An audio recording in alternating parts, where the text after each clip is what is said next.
Hello everyone, I'm SeibenLore and welcome back to more Magic the Gathering lore. Today, I want to continue exploring the lore behind the Khans of Tarkir.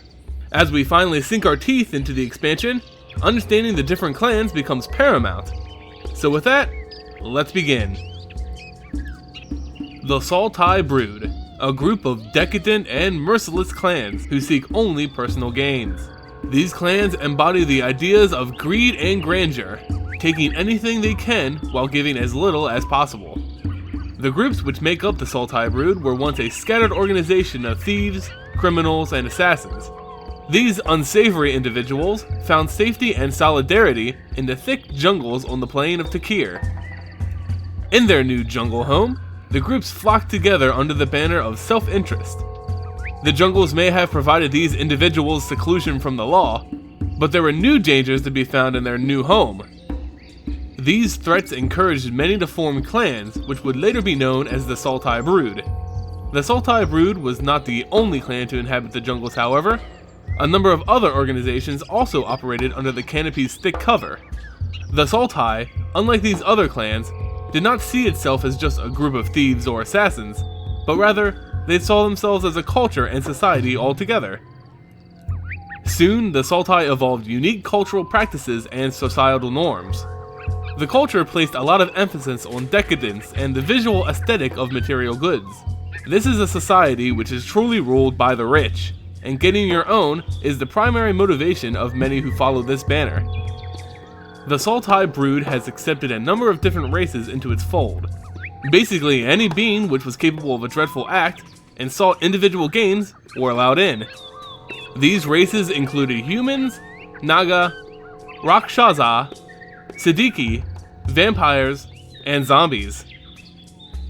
Many humans, being as varied as any other race on Tarkir, were once criminals and fled into the jungles to escape pursuing law enforcers. This is also similar to the vampires found within the Brood. Vampires are not known for their generosity on Tarkir, so many of them are ostracized. They wander into the jungles and are welcomed into the world of plenty promised by the Sultai. But it is the Naga who truly rule this clan. The Naga on Tarkir were once human beings who practiced necromancy. Deep within their jungle homes, they trained in the dark arts of summoning the dead as faithful zombies. Their human forms were not very suitable for practicing necromancy on Tarkir, however, so they decided to strike a deal with the demons known as Rakshasa. The Rakshasa are a race of demons bound to Tarkir. They take the physical form of many different feline species found on the plain. The Rakshasa may visually appear to be anthropomorphic tigers, but in reality, they hold great demonic powers. The ancient humans of the Sultai made a deal with these demons, which transformed them into the Naga. As the Naga, they were now more capable of performing powerful necromantic spells, which were limited by their human forms. With these new powers, the Naga climbed to the top of the Sultai societal ladder, becoming the clan's leaders. With the power of the clan backing them, the Naga built giant temples and structures dedicated to them in the deep jungles of their home. These monuments to their power were adorned with precious jewels and gold to symbolize their status and wealth. The Naga are not fair leaders, however. They continually lie to their clan members in order to keep their allegiances and their obedience. The Naga are actually quite racist.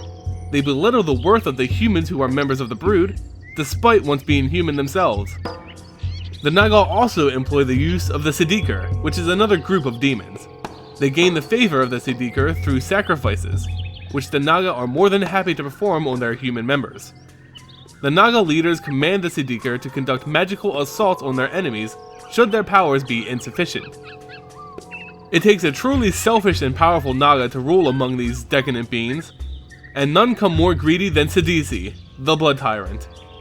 Siddiqui is the self-proclaimed leader of the Sultai Brood and undisputed queen of the Naga on Tarkir. Her necromantic powers are known throughout the plain, and her ruthlessness is only matched by her love of material wealth. With her powerful magic and strong desires, she has vowed to gather all those who live in the jungles under the single banner of the Sultai Brood. She believes that power must be gathered and controlled, and Siddiqui wishes to spread her power past the jungle borders of her home. The Sultai Brood fight under the banner of the dragon aspect of ruthlessness, and don the Fang of the Dragon as the symbol of this aspect. The Brood is aligned with green and blue mana, with their primary alignment being with black mana. These mana sources allow the Sultai to use powerful magic to raise the dead along with using the dead as a valuable resource. So, there you have it, the story behind the Sultai Brood on Tarkir. Are you going to play as this clan of dreadful decadence? Let me know in the comments below.